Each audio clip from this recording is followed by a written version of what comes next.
हाँ, प्रिय शिष्यों, नमः संस्कृताय। मैं शिव कुमार दुबे, सांस्कृतिक निकेतन इंटर कॉलेज जेवल गाजीपुर से कक्षा 11 विषय संस्कृत भाग 1, यानी ये वीडियो का भाग है 1। प्रकरण हमारा आज का है रघुवंश महाकाव्यम द्वितीय सर्ग। रचनाकार इसके कालिदास हैं और श्लोक संख्या 1, 2 और 3 तथा 4 हम आपको इसका अर्थ आप लोगों को बताएंगे और आप सभी लोग पाठ्य पुस्तक को अपने पास उपलब्ध करा लें, जिससे आप लोगों को अध्ययन करने में सुविधा हो। देखिए, लिखते हैं क्या, उसको पहले मैं आप लोगों को बता दूं। ये रघुवंश महाकाव्यम कालिदास द्वारा रचित, इसकी पृष्ठभूमि जान लीजिए। क्षमा कीजिएगा। मनु वंश में उत्पन्न राजा दिलीप,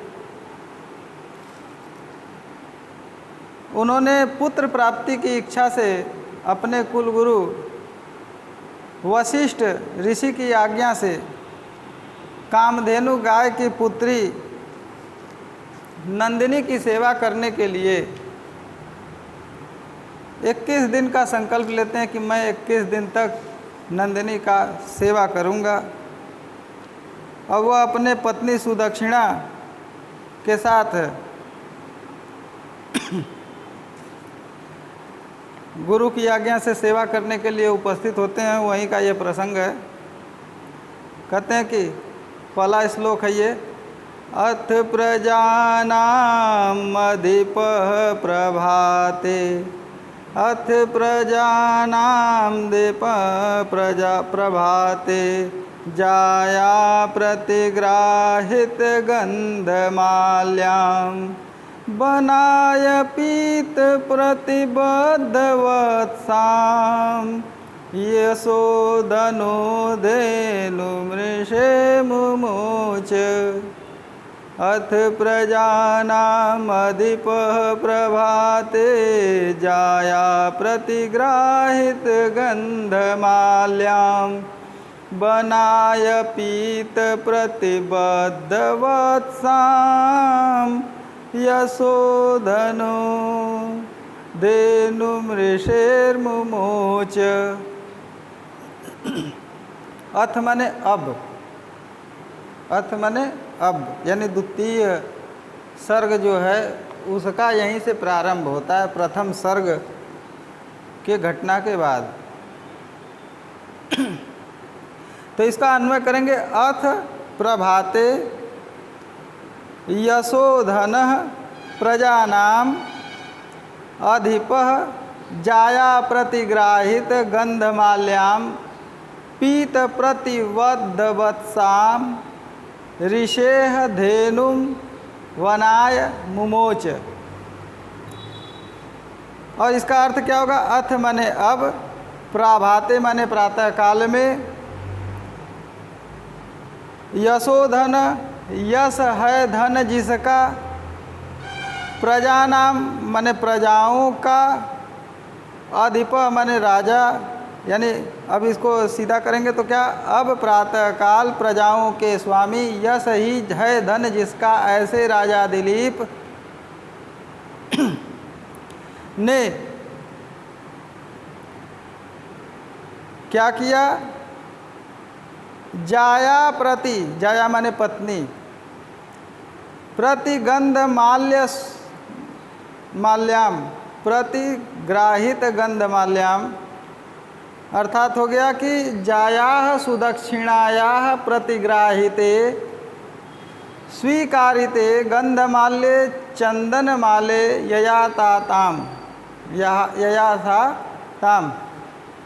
अर्थात इसका हिंदी अर्थ क्या होगा कि सुदक्षिणा के द्वारा गंध और माला स्वीकार करवाया गया, और जिस गाय ने स्वीकार किया उस गाय की सेवा करने के लिए। इसका सामान्य अर्थ समझिए। महाराज दिलीप की पत्नी जो सुदक्षिणा है, वह उस नंदिनी गाय की गंध इत्यादि जो है दिखा करके चंदन उंदन लगा करके उसको माला वगैरह पहना करके तैयार कर चुकी हैं। अर्थात उनकी यानी पत्नी, धर्म पत्नी जो सुदक्षिणा है, वो राजा दिलीप के उस व्रत में सहयोग करने के लिए तत्पर हैं। गाय की पूजा कर चुकी हैं। पूजा की जा चुकी गाय जिसका पीत प्रतिबद्ध वत्साम दूध पिया हुआ बछड़ा बांध दिया गया है, ऐसे गाय नंदिनी को वनाय वन के लिए ऋषि की गाय, यानी इसमें ऋषे मुमोच यानी ऋषि की धेनु, यानी महर्षि वशिष्ठ जो थे, गुरु थे, उनकी गाय को वन के लिए चराने के लिए छोड़ दिया।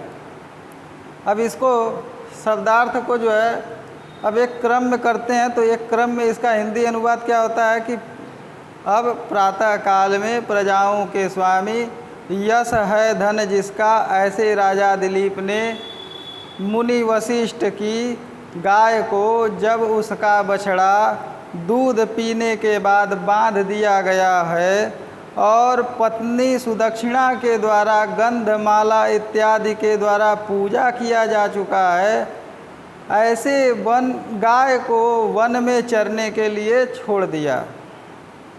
इसके बाद नंदिनी आगे आगे चलती है, पीछे पीछे राजा दिलीप चलते हैं और उसके पीछे पीछे सुदक्षिणा चलती है। सुदक्षिणा उनकी पत्नी राजा दिलीप की। तो सुदक्षिणा के द्वारा उस गाय की जो मार्ग है गाय के चलने का, उसका अनुकरण कैसे किया जा रहा है, उसी का प्रसंग इसमें व्यक्त करते हुए कालिदास जी क्या कहते हैं, तस्या खुरन्यास पवित्र पांसुम अपांसुलानाम दुर्कीर्तनीया मार्गम मनुष्वेश्वर धर्म पत्नी मार्गम मनुष्वेश्वर धर्म पत्नी श्रुतेरिवार्थम स्मृतिर्वन्वगच्छत। अर्थात तस्या माने उसकी, खुरन्यास माने खुर के द्वारा रखी गई जो चिन्ह है, और पवित्र पांसुम पवित्र चिन्ह, अपांसुला नाम माने पतिव्रताओं में श्रेष्ठ, धुर्य कीर्तनीया धुर्य है, पतिव्रताओं की धुरी है कौन, महारानी सुदक्षिणा। तो इसका अन्वय देखते हैं। अन्वय इसका बनेगा अपांसुला नाम धुर्य कीर्तनीया मनुष्येश्वर धर्म पत्नी खुरन्यास पवित्र पांसुम तस्या मार्गम श्रुते अर्थम स्मृति इव अन्वगच्छत। इसका क्या हो गया, तस्या माने उसकी, खुरन्यास माने खुर के न्यास चिन्ह को, पवित्र यानी गाय नंदिनी ने जो खुर रखा उस खुर का जो चिन्ह है उस पवित्र चिन्ह का, अपांसुला नाम धुर्य कीर्तनीय माने पतिव्रताओं में श्रेष्ठ राजा दिलीप की धर्मपत्नी सुदक्षिणा ने उस गाय के मार्गम माने मार्ग को मनुष्येश्वर धर्मपत्नी यानी मनुष्यों के ईश्वर राजा दिलीप की धर्मपत्नी जो पतिव्रताओं में श्रेष्ठ है, उसने उस गाय के खुर के द्वारा पवित्र किए गए पद चिन्हों का अनुसरण किस प्रकार किया, तो इस प्रकार किया करते हैं कि वैसे ही अनुसरण किया जैसे श्रुति इव अर्थम, श्रुतियों का अर्थ जो होता है उसका स्मृतियाँ जिस प्रकार से अनुकरण करती हैं, जिस प्रकार से श्रुतियों के अर्थ पर स्मृतियाँ चलती हैं, उसी तरह से उस गाय नंदिनी के पद चिन्हों का अनुकरण महारानी सुदक्षिणा करती हैं। इसमें एक शब्द है श्रुति और स्मृति। श्रुति कहते हैं वेद को और स्मृति होता है जो वेद के ऋषि हैं वो अपने स्मरण के आधार पर उन वेदों के अर्थ को व्यक्त करते हैं और उसकी पाठ पुस्तक यानी उसको जो है ग्रंथबद्ध करते हैं, उसे स्मृति कहते हैं। और आगे तीसरा श्लोक है, निवर्त राजा दयितां दयालुस्तां सौरभेयीं सुरभिर्यशोभिः। निवर्त राजा दयितां दयालुस्तां सौरभेयीं सुरभिर्यशोभिः। पयोधरीभूत चतुसमुद्रां जुगोपगोरूपधरामिवोर्मिं जुगोपगोरूपधरामिवोर्मिं। निवर्त राजा दयिताम दयालु,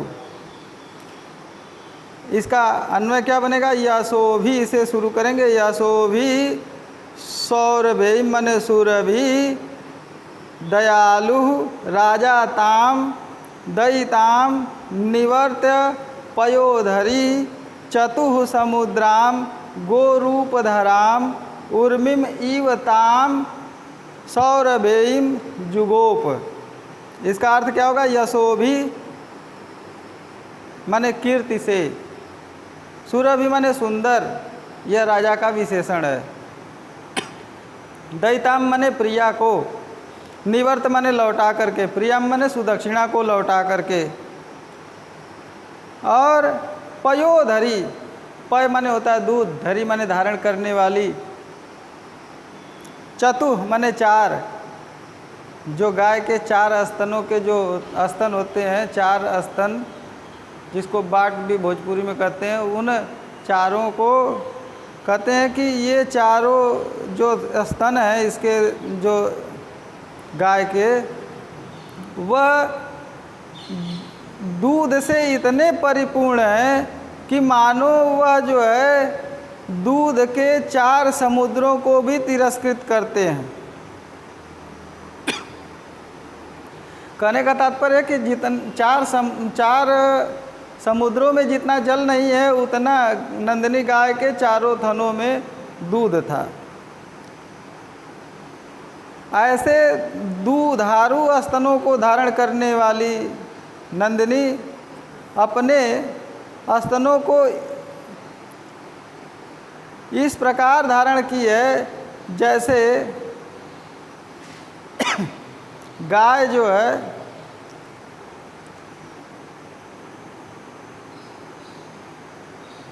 क्षमा कीजिएगा, थोड़ा सा मिस्टेक हो गया इसमें कहते हैं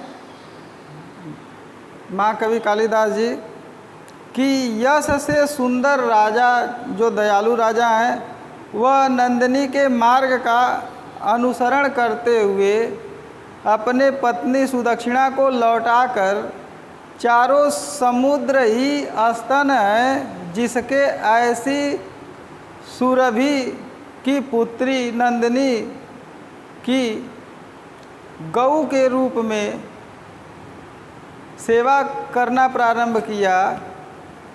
पृथ्वी के समान जैसे राजा, यानी जैसे राजा पृथ्वी की रक्षा करते हैं, धरती की रक्षा करते हैं, वैसे ही राजा ने पृथ्वी के समान ही उस गाय की रक्षा करना प्रारंभ कर दिया। चौथा श्लोक क्या कहता है कि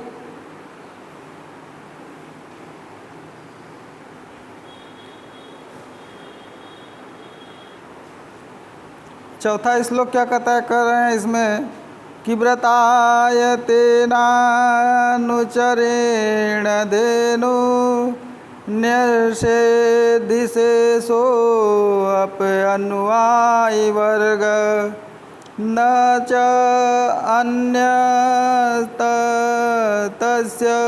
शरीर रक्षा स्ववीर्यगुप्ता हि मनो प्रसूति स्ववीर्यगुप्ता हि मनो प्रसूति। इसका अन्वय करेंगे व्रताय धेनु अनुचरेण तेन शेषो अपि अनुयायी वर्गः। अनुयायी वर्ग न्यासेदि तस्य शरीर रक्षा च अन्यतः न ही मनोप्रसूति स्ववीर्य गुप्ता। इसका शाब्दिक अर्थ क्या है? व्रताय माने व्रत के लिए, अनुचरण माने सेवकों से, शेषो अपि माने बचे हुए भी, सुदक्षिणा को राजा ने पहले ही जो है लौटा दिया था, अब सुदक्षिणा के बाद जो बचे हुए सेवक थे उनको भी लौटा दिया, साथ चलने से मना कर दिया। अनुयायी वर्ग माने साथ चलने वाले नौकर चाकर।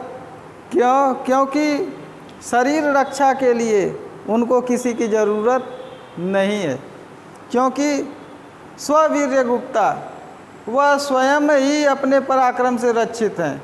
उन्हें अन्य नौकर चाकरों की रक्षा के लिए कोई आवश्यकता नहीं है, क्योंकि मनु के वंश वाले अपनी रक्षा स्वयं करना जानते हैं और कर लेते हैं।